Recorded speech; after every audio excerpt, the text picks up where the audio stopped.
ठीक है बेटा। तो लाइट क्या है? लाइट जो है वो जो हमारा आई है वो क्या है?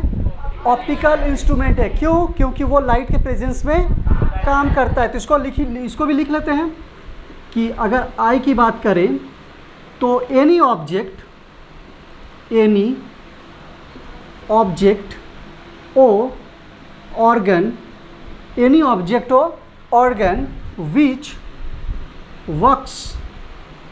वर्क्स इन द प्रेजेंस, बोल दो बेटा, of light, which works in the presence of light, क्या होगा? Is called a optical instrument, is called a optical क्या बेटा? इंस्ट्रूमेंट। बात समझ में आ गई? ठीक ना? डेफिनेशन एकदम ऐसे लिखना कि एग्जामिनर पढ़ के खुश हो जाए, बोले वाह बेटा क्या लिखा है, मजा आ गया। और याद तो करना ही नहीं पड़े।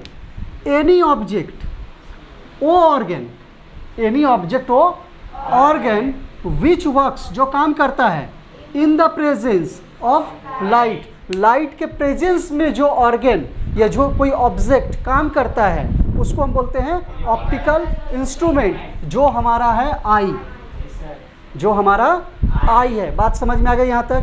ठीक।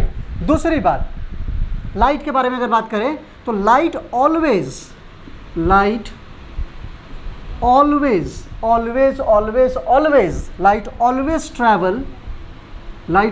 Travel in a straight line, in a straight line, light always travel in a straight line. बात समझ में आ रही है कि नहीं बेटा? लाइट जो है हमेशा स्ट्रेट लाइन पर ही ट्रैवल करती है, और इस लाइट के इस प्रॉपर्टी को बोलते हैं बेटा रेक्टिलिनियर प्रोपोगेशन ऑफ लाइट। क्या बोलते हैं Bittu? Rectilinear propagation of light. Light के इस प्रॉपर्टी को बोलते हैं रेक्टिलिनियर प्रोपोगेशन ऑफ लाइट। बात समझ में आ रही है कि नहीं? ये क्या है हम लोग बहुत आराम से समझेंगे।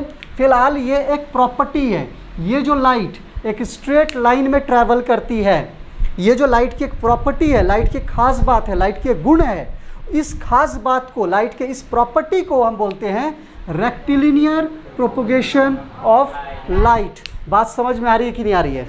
ठीक है, चलो लिखो बेटा इसको जल्दी से।